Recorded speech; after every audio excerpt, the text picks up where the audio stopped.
Alright, thank you very much for clicking on the video. This is Gull Payne, back with a quick review of this PSP game, which is Puzzle Chronicle by Infinite Interactive. And this was released on the PSP. Basically, it's very similar to another puzzle game on the PSP, but this one got a lot of flack because of the awful sort of graphics. I think the PSP could do a lot better than what's on show here. So I'm thinking that they ported this, or I don't know, they copied it from a different, like an older game or something, and then basically just kind of, optimized it for PSP. So some of the visuals are okay. I quite like this style, the cartoony style, but then this barbarian bit and then is awful. Like, I know what it's supposed to represent. It's supposed to be like, a puzzle fighter, like the Street Fighter one, where you have to basically like do like a Tetris style thing, and then the more whatever, if it was like a Candy Crush or something, the more candy you destroyed equates to like damage for the other enemy character. So they do sort of do that here, and the start of it is a pretty beefy tutorial on how to basically play the game. But I don't know, it looks like a game from the kind of the early 90s as opposed to like a mid noughties PSP game. So I don't know what they were thinking with the visuals on this. It's very poor, or maybe that's the style they were going for. That's kind of how do you describe it? Like that kind of DOS game, not early 90s DOS game kind of visuals.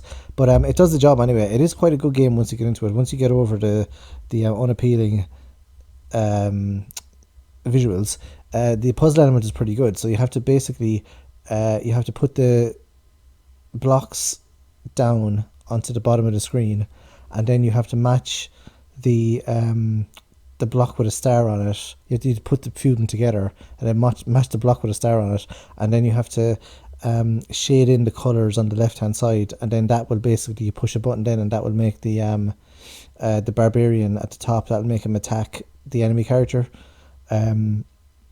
So you've got like characters with you as well. You've got like that dog with you there, and there's other kind of magical abilities you can do as well, depending on your skill with the kind of the board of blocks down the bottom.